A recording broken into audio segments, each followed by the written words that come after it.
Welcome to Blizzard Fire. We hope this video helps fire up your solution.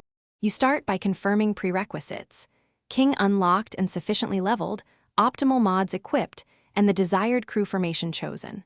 First, assign king to the frontline slot and apply critical hit and AP regen mods to his primary weapon.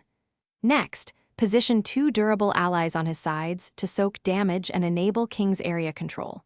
Once done, verify skill cooldowns and set quick-use consumables. These immediate actions accelerate king's power spike and let you deploy the full rotation in the next step. You now execute king's core rotation.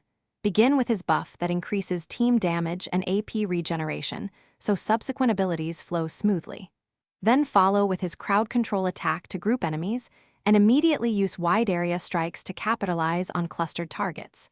Make sure to interleave AP first abilities and cooldown reduction skills so the rotation remains uninterrupted. This sustains damage and control. Once crowd control wears off, shift to single target bursts for priority enemies and keep monitoring king's resource levels. You finish fights by saving king's ultimate until enemies are clumped, then unleash it for maximum effect. This secures kills and resets momentum. After the burst, make sure to reposition king behind a tank or use defensive skills if his HP falls below critical thresholds. If things go wrong, pause and reassess.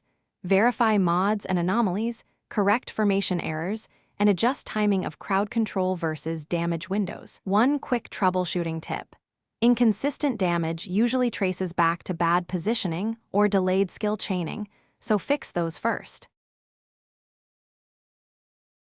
Thanks for watching. If you found this helpful, don't forget to like and subscribe.